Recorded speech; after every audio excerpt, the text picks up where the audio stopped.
Understanding retrenchment and ethics at work.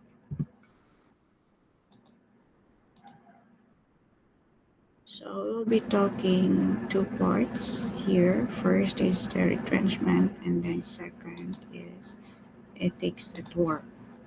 Part 1, retrenchment. What is retrenchment? From Article 298 of the Labor Code of the Philippines, renumbered Dolly Edition, or what is also considered as the Article 283 from the Labor Code of the Philippines, Presidential Decree 442, retrenchment is one of the reasons for an employer to terminate an employee if the company is facing closure or reducing personnel. It is clearly written there that Article 298 for the revised Labor Code Law or 283 from the old Presidential Decree 442 that the closure of establishment and reduction of personnel could be the reason for the employer that may also terminate the employment of any employee due to the installation of labor-saving devices, redundancy, retrenchment to prevent losses, or the closing or cessation of operation of the establishment or undertaking unless the closing is for the purpose of circumventing the provisions of this title. Now we are going to deal it one by one. Like retrenchment is to deal with these four. First is to prevent losses. Second is because of the closing. Third, or cessation of operation of the establishment or undertaking or meaning the company. Fourth is unless the closing is for the purpose of circumventing the provisions of this title. It means we are going to proceed in the next slide. To prevent losses. If this is the real reason, then the company should not be hiring any new employees just few weeks after retrenching old employees to justify that they are not lying. If retrenchment is due to the closing, then if this is the real reason, the company could have been filing for bankruptcy. If it is because the cessation of operation of the establishment or undertaking or a company, this means bringing an end of the operation of the company. If this is the reason that the company considers for retrenching employees, then the company should not be posting hiring for new employees few weeks after retrenchment. Lastly, unless the closing is for the purpose of circumventing the provisions of this title. This means that the company is only using retrenchment to bypass this code simply to terminate employees that they do not like to retain. So in most cases, like companies are using this part basically.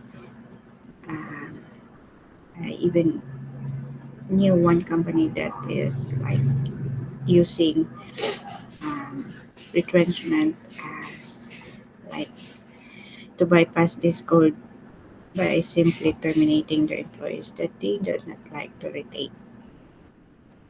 How to legally retrench an employee? So this is for those employees being retrenched and who do not know anything about it. So, as clearly stated in the Labor Code of the Philippines, Article 298 for the revised edition, or 283 for the Presidential Decree 442, in order to legally retrench employees, the following must be followed. First is retrenchment is undertaken to prevent losses which are not merely de minimis, but substantial, serious, actual, and real, or if only expected, reasonably imminent as perceived objectively and in good faith by the employer. Second, the employer serves written notices to the employees and the dolly at least 1 month prior to the intended date of retrenchment. Third, the employer pays the retrenched employees separation pay equivalent to 1 month's pay or at least 1/2 month's pay for every year of service, whichever is higher. Fourth, the employer must use fair and reasonable criteria in ascertaining who would be dismissed and retained among the employees. Fifth, the retrenchment must be undertaken in good faith. Now, we are going to talk one by one on how to legally retrench an employee. First is that retrenchment is undertaken to prevent losses which are not merely de minimis, but substantial, serious, actual, and real, or if only expected, are reasonably imminent as perceived objectively and in good faith by the employer. This means that once a company considers retrenchment, the reason should be something serious. The company may be facing losses or worst is bankruptcy. In this case, the company could have not been projecting a nice profile towards investors during this period as it contradicts the process of termination that they're imposing on their current employees. Second is the employer serves written notices both to the employees and the dolly at least 1 month prior to the intended date of retrenchment. There are some companies that won't follow this, especially to employees whom they think who is not capable of submitting a complaint to dolly. Instead, they just directly inform the employee that they are already retrenched, or worst is they let the employee sign a resignation letter made by the HR and not in the will of the employee. Third is the employer pays the retrenched employees separation pay equivalent to 1 month pay or at least 1/2 month pay for every year of service, whichever is higher.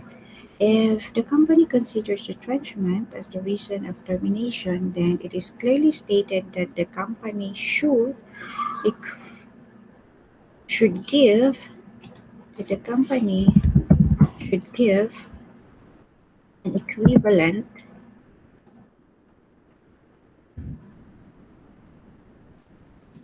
1 month pay or at least 1/2 month pay for every year of service, whichever is higher. So equivalent to 1 month pay or at least 1/2 month pay for every year of service.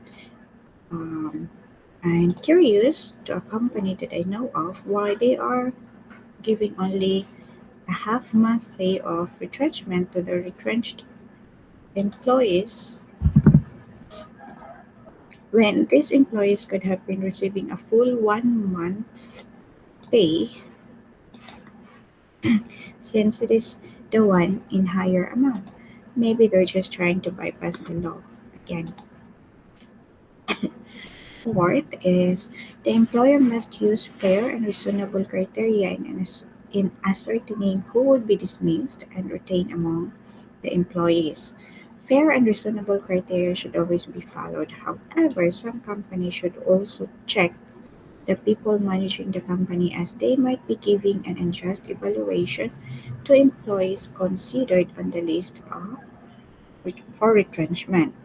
Personal jealousy could not be avoided among employees. That is why employers should supposedly be in close monitor to his or her company before making any decision, not by simply hearing only the side of selected employees, as sabotage could always possibly happen inside the workplace.